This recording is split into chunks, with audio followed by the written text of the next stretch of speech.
Les hôpitaux de Sarreguemines veulent aller de l'avant malgré les difficultés. Lors de la cérémonie des vœux, le directeur a mis en avant la mise en œuvre de plus d'une dizaine de projets en 2023 et la poursuite de plusieurs d'entre eux en 2024. Rentrée sereine au Conseil des prud'hommes de Forbach, les effectifs sont au complet et les délais de traitement se sont raccourcis malgré un nombre d'affaires en hausse. Francis Baird du Collège des salariés a pris la présidence du Conseil pour l'année 2024. Sarralbe a remporté sur le fil le derby de handball face à Forbach, 30-27 à l'issue d'un match très serré. Sarralbe est à la 4e place du classement de championnat honneur, juste devant Forbach. 19e concert de Nouvel An à Sarralbe avec toujours la Philharmonie de Strasbourg. Le public ne s'en lasse pas. Les 240 billets ont été vendus en une journée. Dirigé par Rémi Abraham, les 70 musiciens ont proposé un répertoire varié, valse viennoise, tango ou encore musique de film. Voyage en comédie avec Thomas Croisière sur la scène de l'Hôtel de Ville de Sarreguemines, un cours magistral d'histoire du cinéma avec un public particulièrement participatif. Bienvenue sur Mosaïque Cristal. Tout au long du mois de janvier, on continue la série d'interviews des élus du territoire. Aujourd'hui, vous entendrez la conseillère départementale Evelyne Firtion. Ce sera en fin d'émission. Période de vœux oblige, hier c'était au tour des hôpitaux de Sarreguemines, un rendez-vous traditionnel qui permet de faire le point sur les projets accomplis en 2023 et les investissements prévus pour 2024. On fait le point dans ce reportage de Marie-Morgane Pires et Sandrine Serbino. Des services saturés, un manque de personnel, mais un discours centré sur le positif. Lors de ses vœux, le directeur des hôpitaux de Sarreguemines, François Gasparina, a souhaité mettre en avant la mise en œuvre de plus d'une dizaine de projets en 2023. Nous avons eu, notamment au cours de cette année, la réalisation de la rénovation d'Equinox, la réalisation également de travaux d'amélioration des consultations de médecine générale sur l'hôpital Saint-Joseph à Bitche, la mise en place des lieux d'apaisement sur le CHS, la réalisation aussi de parking du personnel en vue des travaux pour le futur IFSI. Et puis la blanchisserie territoriale également. Plus de 8 861 000 € ont été investis en 2023. 815 000 € pour du matériel médical et 695 000 en système d'information. D'autres projets déjà lancés vont se poursuivre en 2024. La création d'une nouvelle IFSI à Sarreguemines, la mise en place de panneaux photovoltaïques sur le parking de l'hôpital Robert Pax ou encore la restructuration des unités de malades difficiles au CHS. Cette année 2023 était l'année où on a élaboré un nouveau projet médico-soignant qui sera le fil conducteur des prochaines années. Et effectivement, 2024 va permettre la mise en œuvre de ce projet médico-soignant. Au sein des hôpitaux de Sarreguemines, qui englobe l'établissement Robert Pax, le centre hospitalier spécialisé et l'hôpital Saint-Joseph de Bitche, 38 000 passages aux urgences, 8 722 patients au CHS ou encore 398 naissances ont été enregistrées en 2023. Plus de 2400 hospitaliers sont engagés au quotidien. 102 agents ont été récompensés à l'issue de la cérémonie des vœux. Ils se sont vus remettre des médailles d'honneur du travail pour leurs années d'engagement au service des patients. Retour en images sur la rentrée solennelle du Conseil de prud'hommes de Forbach. C'est le seul tribunal compétent pour résoudre un litige individuel avec un salarié ou un employeur durant la relation de travail ou à l'occasion de la rupture du contrat. Les affaires sont jugées non pas par des fonctionnaires de justice, mais par des représentants des salariés et des employeurs à parité. Cette année, c'est le Collège des salariés qui prend la présidence. Tradition d'alternance oblige. Explication dans ce reportage. Bonjour, trouvez votre place.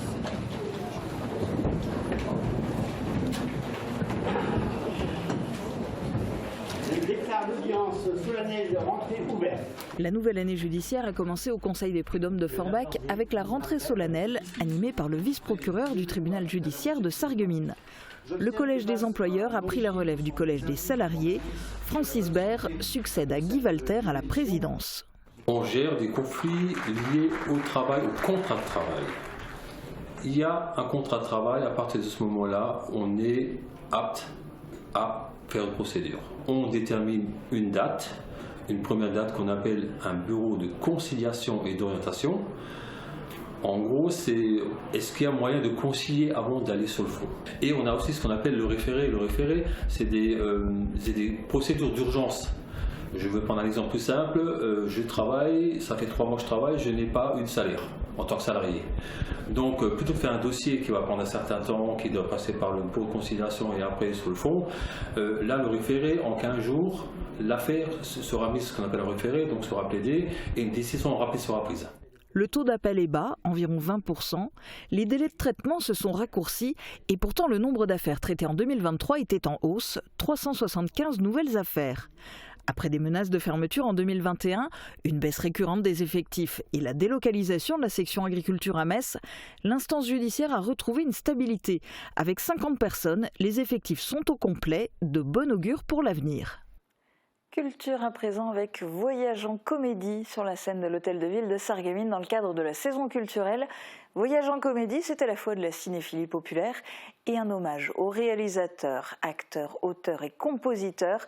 Dans cette pièce, Thomas Croisière déclame son amour pour les comédies populaires, en particulier les grands films qui ont marqué le cinéma français des années 80. Reportage. Voyage en comédie, c'est une expédition cinématographique avec Thomas Croisière.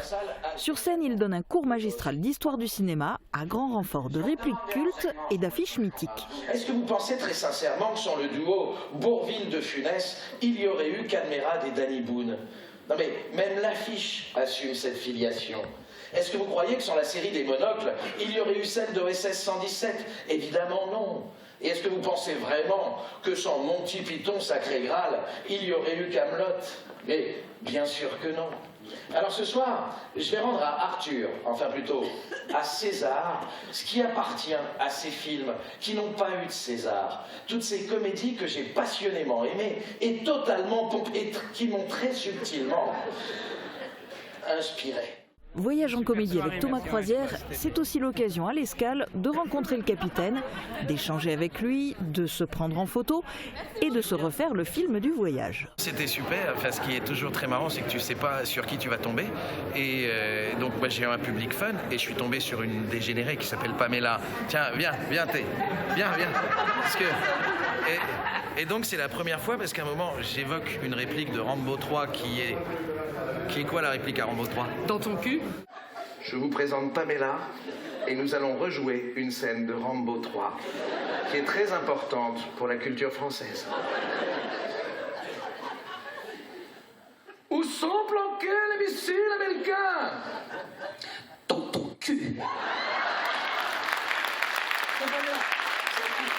Voilà, et Pamela avait vraiment envie de le dire sur scène, elle est venue sur scène. Mais comme il y a Kevin, il est parti Kevin? Bah viens. Et puis, tu sais, de temps en temps, on chante des chansons, on chante du Michel.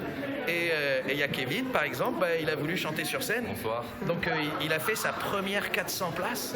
Donc devant 400 personnes, il a chanté Les démons de minuit. Et ben voilà, donc sa première scène, sa première réplique de cinéma. Et ça, on l'a vécu ici et nulle part ailleurs. Donc c'était super d'être venu. Et il y a Michel, un serial killer, qui est venu faire Michel aussi. Alors, lui, je l'ai repéré parce que... il était au premier rang, et ça c'est un peu effrayant. Voilà, donc voilà, il a un t-shirt de ma période beubare, et voilà, donc j'ai passé un très très bon moment. 80 minutes de rire, de sourires, d'anecdotes et de nostalgie.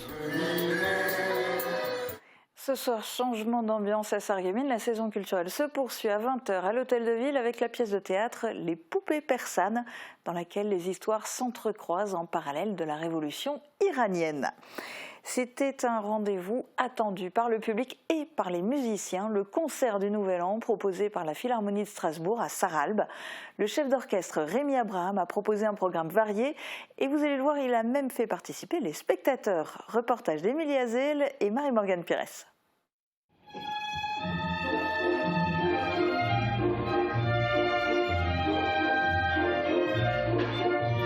19 ans que la Philharmonie de Strasbourg se produit à Sarralbe pour le début de l'année. À la tête de l'orchestre symphonique Rémi Abraham, ancien corniste, il dirige depuis le début ce concert du Nouvel An. Un événement qui est très attendu par le public puisque l'ensemble des billets a été vendu en un jour. 240 personnes étaient présentes. Et il faut savoir qu'ici à Sarralbe, on a un public en or. On a l'impression quand on vient ici d'être en famille. Le public et nous, on forme une grande famille et donner un concert dans ces conditions, c'est juste fabuleux. Le chef d'orchestre a proposé une programmation variée, valse viennoise, tango ou musique de film. Il a aussi fait participer le public pour accompagner ses 70 musiciens sur la mélodie du western, le bon, la brute et le truand.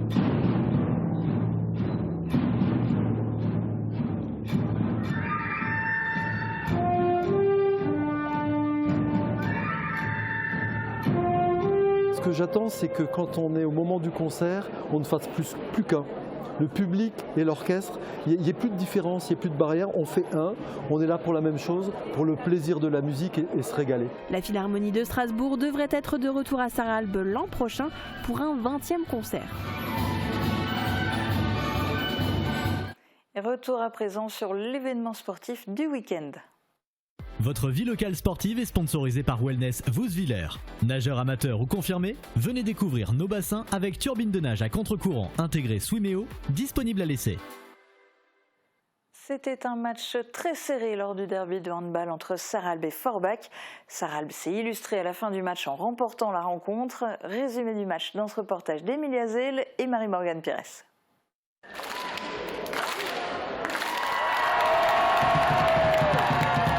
Le public sarralbigeois est fier de son équipe locale. Le CO Sarralbe Handball vient de remporter son match de championnat honneur contre l'équipe de l'US Forbach 30-27. Un derby ultra serré. Pour preuve, à la mi-temps, il y avait 14 points partout. La victoire s'est jouée à la fin du match. Forbach s'est alors laissé distancer. Sarralbe a une très belle équipe, ils se connaissent depuis plus longtemps que nous. Nous, cette année, on est reparti avec un effectif qui a été quasiment divisé de moitié. Donc eux, ils ont un effectif qui se connaissent quasiment par cœur. Nous, on a encore des choses à travailler dans le collectif. Mais voilà, je pense que ça a pêché là-dessus, sur les automatismes des équipes. Alors pour battre Forbach, nous, on a une équipe qui joue sur la vitesse. Elle est relativement jeune, avec beaucoup de potentiel. Donc on savait qu'il ne fallait pas subir leur rythme, mais plutôt pousser tous les ballons, être assez agressif en défense.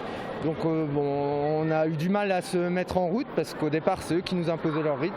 Et puis petit à petit, la fatigue aidant, on est passé devant et puis on a réussi à accrocher la victoire. Sur le papier aussi, les deux équipes sont au coude à coude. Au classement, Sarralbe figure à la 4e place avec 24 points et Forbach à la 5e place avec 22 points. La 11e journée de championnat se déroule ce week-end. Sarralbe accueillera Pagny-sur-Moselle à domicile le 20 janvier. On continue cette émission avec de la politique, mais avant l'interview de début d'année de la conseillère départementale Evelyne Firtion, on jette un œil attentif aux prévisions de Météo France pour demain. Qu'il vente, pleuve, fasse froid ou chaud, une maison isolée par Moder Habitat reste agréable et saine au fil des saisons.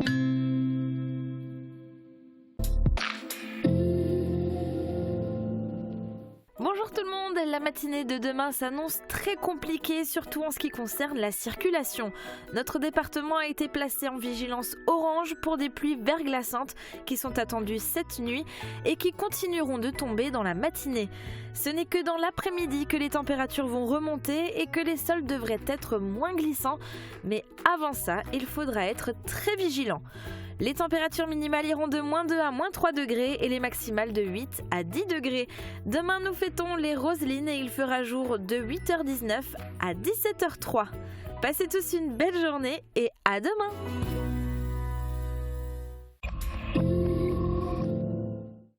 Vous souhaitez crépir et isoler votre maison? Rénover votre toiture et vos gouttières? N'hésitez pas à faire appel à Moder Habitat. Depuis plus de 15 ans, les professionnels œuvrent aux 4 coins du département. Leur priorité, vous satisfaire en termes de conseils, de choix des produits et de qualité de mise en œuvre. Couverture, crépissage et isolation, faites confiance à Moder Habitat.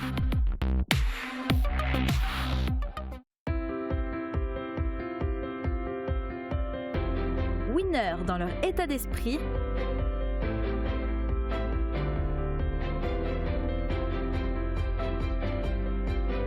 aguerris par leur expérience,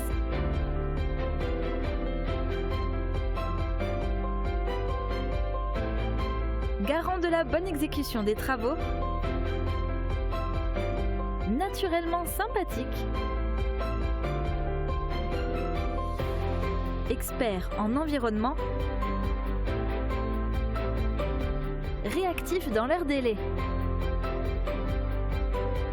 Le groupe Wagner et ses enseignes WETP, CMIT et Alliance Coordination vous souhaitent de passer une très belle année 2024.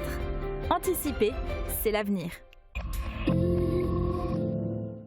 Retour sur l'année 2023, perspective pour 2024. Evelyne Firtion, conseillère départementale du canton de Sarreguemines, répond aux questions de Camille Henriot.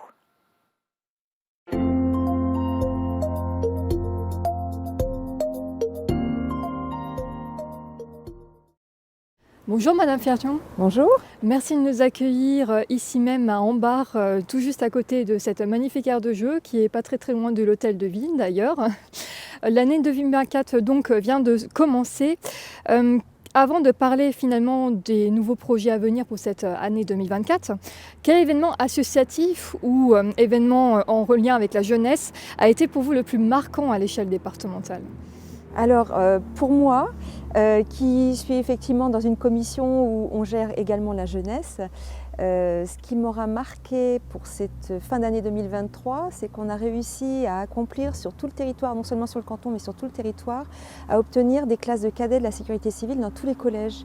Et on est les seuls pour l'instant en Moselle à obtenir un 100% au niveau de ces cadets, qui sont l'avenir peut-être des pompiers, puisqu'il y a déjà un engagement citoyen à ce niveau-là. Et puis voilà, on voit une jeunesse qui s'engage, donc c'est toujours un point positif. D'accord. Les associations, on parlait des associations et des pompiers, mais permettez-moi d'abord d'aborder la partie associative.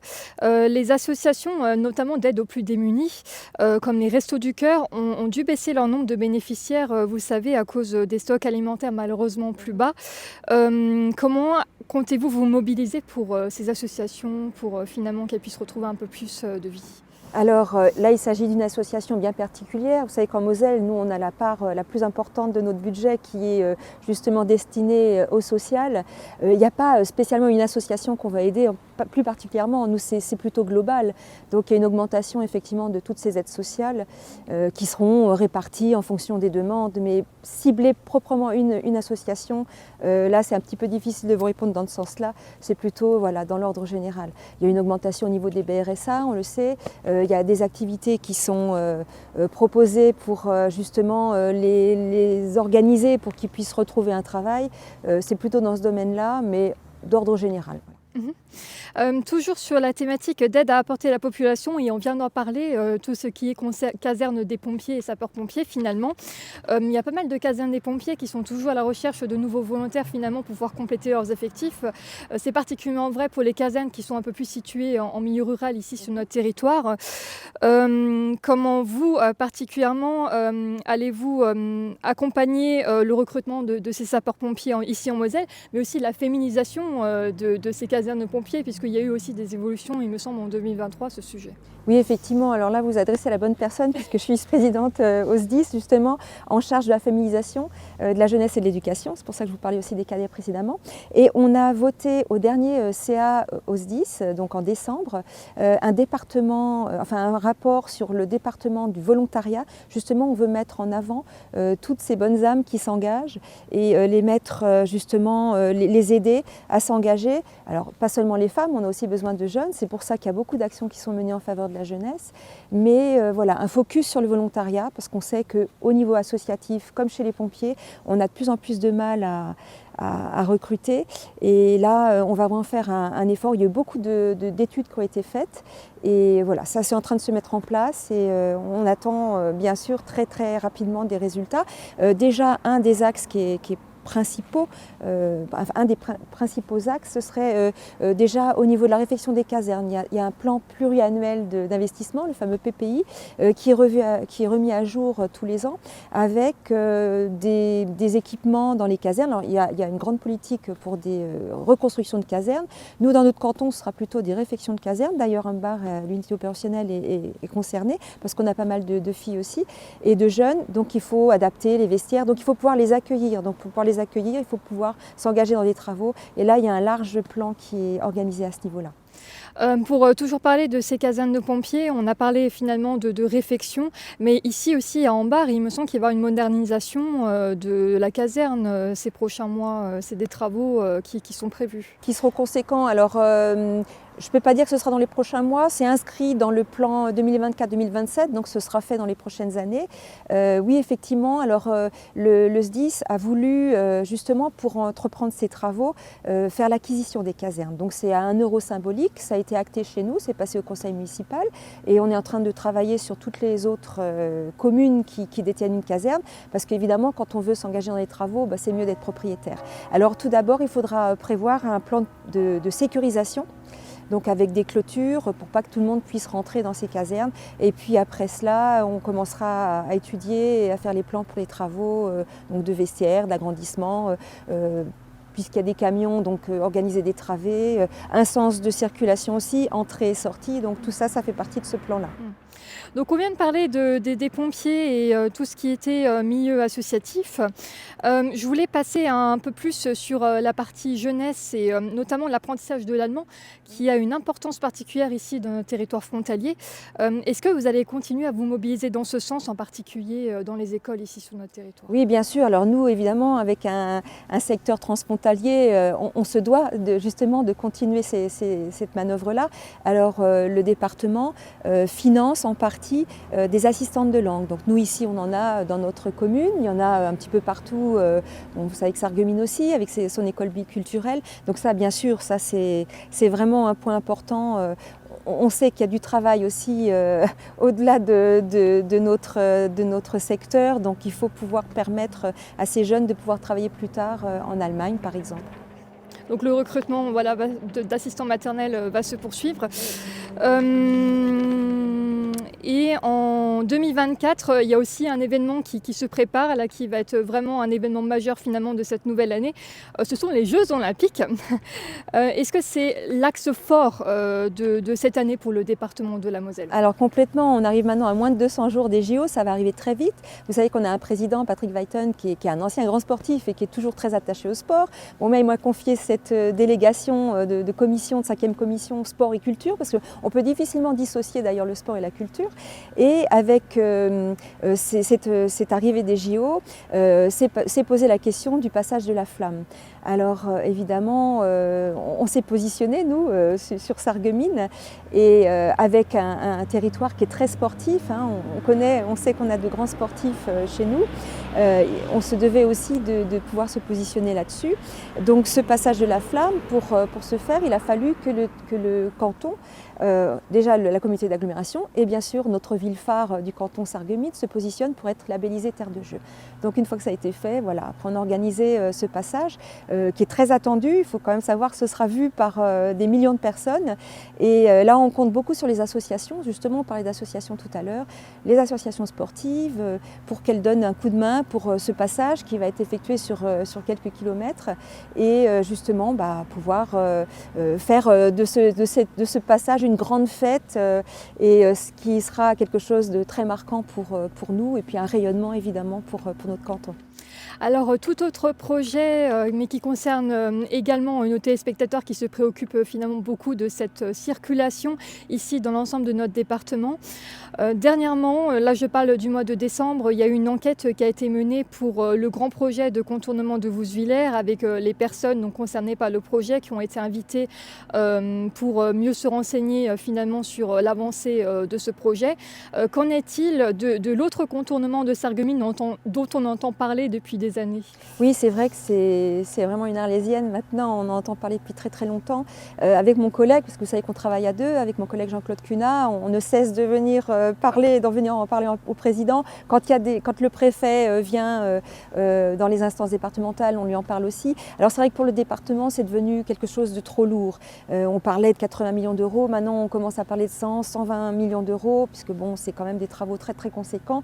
Il est vrai que le fait que cette déviation de Vousvillers soit maintenant actée, on a très peur que ça embolise encore un peu plus l'entrée sur Sarreguemines. Alors après ça, on attendait beaucoup du plan État-région qui finalement n'a pas été acté dans notre Moselle-Est. On parle maintenant beaucoup de remettre en circuit le ferroviaire. C'est une chose, c'est très bien, c'est écologique, c'est certainement économique, mais ça ne suffira pas. Surtout qu'on a quand même sur l'Europole maintenant la venue d'Holosolis et des personnes qui vont venir travailler, alors qui viennent de Beach ou un petit peu partout, une fois arrivés à la gare, qu'est-ce qu'on fait? Il faut encore pouvoir se rendre chez nous. Alors, en vélo, d'accord, il y a la mobilité douce aussi qui est privilégiée, mais ça ne suffira pas. Donc là encore, il faudra se remettre autour d'un bureau pour parler avec l'État, avec la région et bien sûr le département pour qu'on soit tous d'accord, mais il faut que cette déviation se fasse, ça c'est incontournable. Y aura-t-il aussi des réunions publiques organisées dans ce sens Là, je ne peux pas encore vous dire. Il faut déjà que les acteurs principaux se mettent d'accord. Mais effectivement, avec la venue d'Holosolis, je pense que ce sera vraiment un atout et un enjeu très très important. Pour terminer cette interview, je vous propose d'adresser encore un message à nos téléspectateurs pour cette nouvelle année 2024. Très bien. Alors déjà, c'est vrai que c'est une tradition et que cette période, on se doit de présenter nos vœux. Donc moi, j'en profite bien sûr pour présenter tous mes vœux à toutes les personnes qui nous regardent et même celles qui ne nous regardent pas et qui auront écho de cette interview. Tout d'abord, bien sûr, il faut souhaiter la santé, ce qui est primordial, la sérénité, parce que c'est vrai qu'on est dans une période un petit peu tendue, et puis je pense tout simplement savoir profiter des petits moments en famille, partager de moments avec les amis, et puis bien sûr profiter des JO qui arrivent. Pourquoi effectivement ce tournage ici, c'est que le sport est très important, et je pense que ça aussi, ça fédère vraiment de manière très importante la population. Et puis on va se retrouver pour de beaux événements et je pense que ça, ce sera vraiment le focus 2024. Donc tous mes vœux de bonheur à tout le monde et puis une très belle année. Je vous remercie Madame Pétion pour cette interview. Merci à vous.